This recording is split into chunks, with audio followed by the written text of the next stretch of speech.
anggota kelompok saya lainnya. Untuk memenuhi nilai UAS mata kuliah sejarah peradaban Islam, kami kelompok 7 diminta untuk melakukan presentasi terkait 4 materi. Yang pertama adalah sejarah peradaban Islam pada masa dinasti Abbasiyah. Yang kedua adalah faktor mundurnya dinasti Abbasiyah. Yang ketiga adalah kaum Bani Saljuk. Dan yang keempat adalah akhir dari masa dinasti Abbasiyah. Baiklah, langsung saja saya akan menjelaskan materi yang pertama, yakni sejarah peradaban Islam pada masa dinasti Abbasiyah. Dinasti Abbasiyah berdiri pada tahun 750 Masehi. Pada saat itu, Abu Abbas Al-Saffah berhasil membunuh khalifah terakhir dinasti Umayyah, yakni Khalifah Marwan bin Muhammad. Berdirinya dinasti Abbasiyah pada tahun 750 dan berakhir pada 1258 Masehi. Dalam kurun waktu tersebut, sejarawan sepakat membagi masa pemerintahan dinasti Abbasiyah menjadi 5 periode.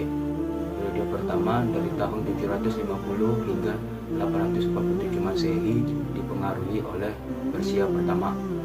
Periode kedua dari tahun 847 hingga 945 Masehi dipengaruhi oleh Turki pertama.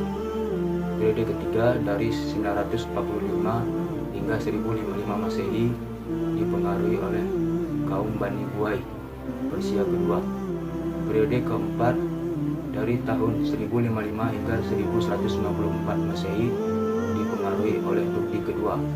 Dan periode terakhir, periode kelima dari tahun 1194 hingga 1258 Masehi, masa kekhalifahan sudah tidak lagi dipengaruhi oleh dinasti lain.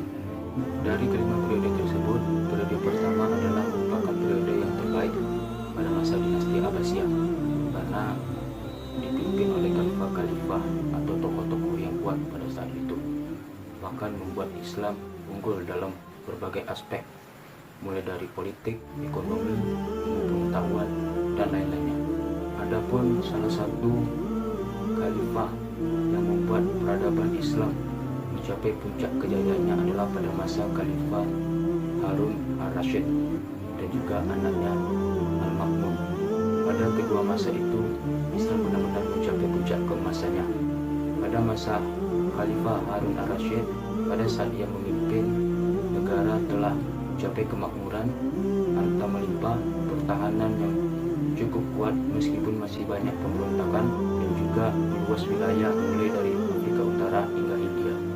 Dan dia juga berhasil membangun Baitul Hikmah yang berguna untuk perguruan tinggi, penelitian, dan juga perpustakaan.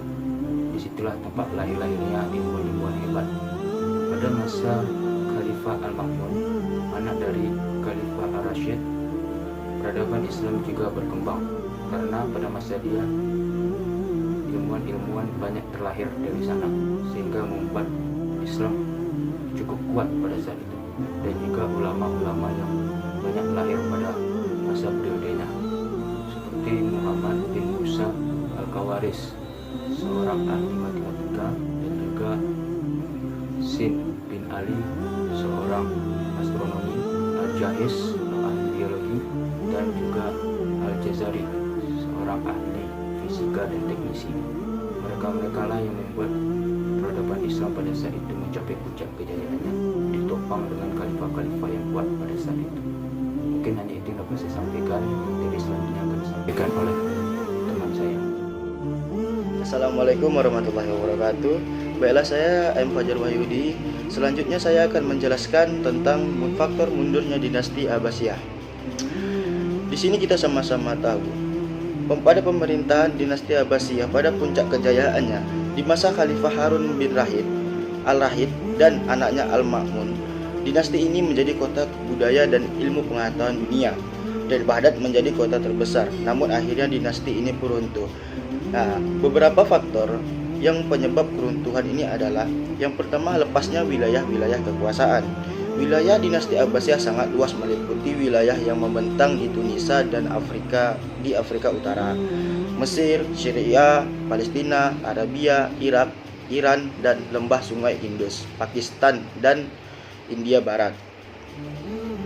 Wilayah ini dipercaya kepada para amir atau gubernur yang otonom. Perlahan Para gubernur ini membentuk dinasti sendiri dan mewariskan kekuasaan kepada keturunannya. Akibatnya, perlahan kekuasaan dinasti Abbasiyah melemah dan hanya menjadi simbol saja. Sementara kekuasaan di tangan dinasti ini seperti dinasti Al-Labiyah di Tunisia, dinasti Samaniyah di Asia Tengah, dinasti Safariyah di Herat atau Afghanistan, dan dinasti Tuluniyah di Mesir. Faktor yang kedua adalah konflik antara berbagai suku bangsa, Turki, Persia, dan Arab.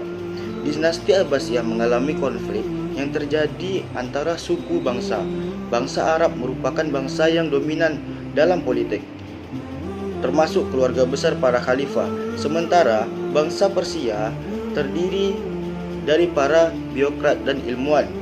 Pertentangan ini ditambah dengan kehadiran bangsa Turki yang berimigrasi dari Asia Tengah dan pertama dipekerjakan sebagai prajurit tentara.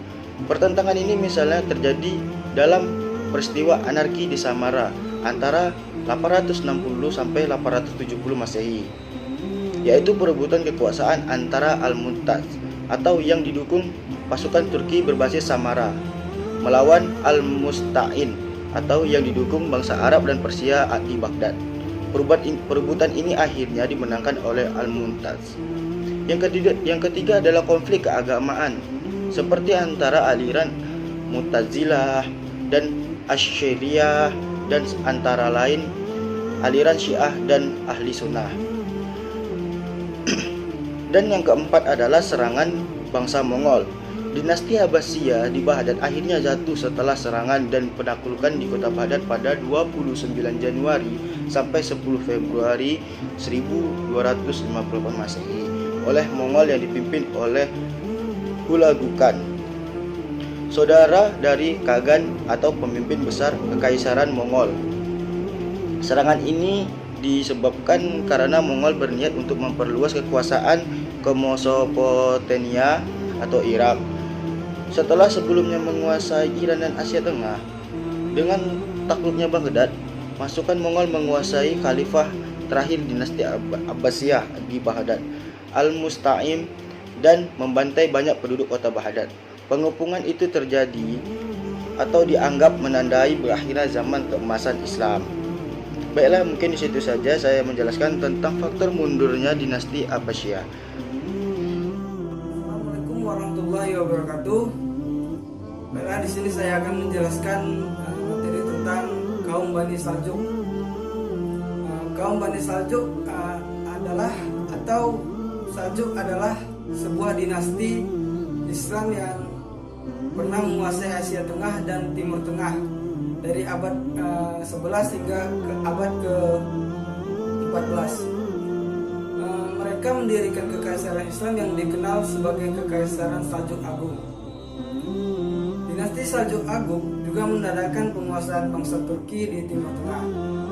Pada hari itu, mereka dianggap sebagai pengakses kebudayaan Turki Barat yang tersedia di Azerbaijan, Turki, dan Turkmenistan. Dan juga Saljuk dianggap sebagai penaung kebudayaan Persia. Dinasti Saljuk berasal dari daerah pegunungan dan stepa Turkistan. Menjelang akhir abad ke-2 sebelum Hijriah atau abad ke-8 sebelum Masehi, orang-orang Oghuz pindah ke arah barat melalui dataran tinggi Siberia ke Laut Arab dan sebagian ke wilayah Rusia. Mungkin itu saja yang bisa saya sampaikan. Lebih dan kurang saya mohon maaf. Saya sudahi.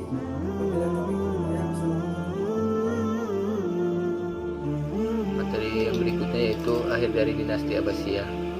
Kemunduran dinasti Abbasiyah secara umum disebabkan oleh dua faktor. Yang pertama itu faktor internal. Faktor internal, tampillah penguasa lemah yang sulit mengendalikan wilayah yang sangat luas, ditambah sistem komunikasi yang masih sangat lemah dan belum maju, menyebabkan lepasnya daerah satu persatu. Yang kedua, kecenderungan para penguasa untuk hidup mewah, mencolok, dan berfoya-foya, kemudian diikuti oleh para hartawan dan anak-anak pelajar, ikut menyebabkan roda pemerintah terganggu dan rakyat menjadi miskin. Yang ketiga, dualisme pemerintahan. secara de jure dipegang oleh Abbasiyah, tetapi secara de facto digerakkan oleh tentara profesional asal Turki yang semula diangkat oleh Al-Mutasim untuk mengambil kendali pemerintahan. Yang keempat, praktek korupsi oleh penguasa diiringi munculnya nepotisme yang tidak proporsional di berbagai provinsi. Yang kelima, perang saudara antara Al-Amin dan Al-Ma'un secara jelas membagi Abbasiyah dalam dua kubu, yaitu kubu Arab dan Persia.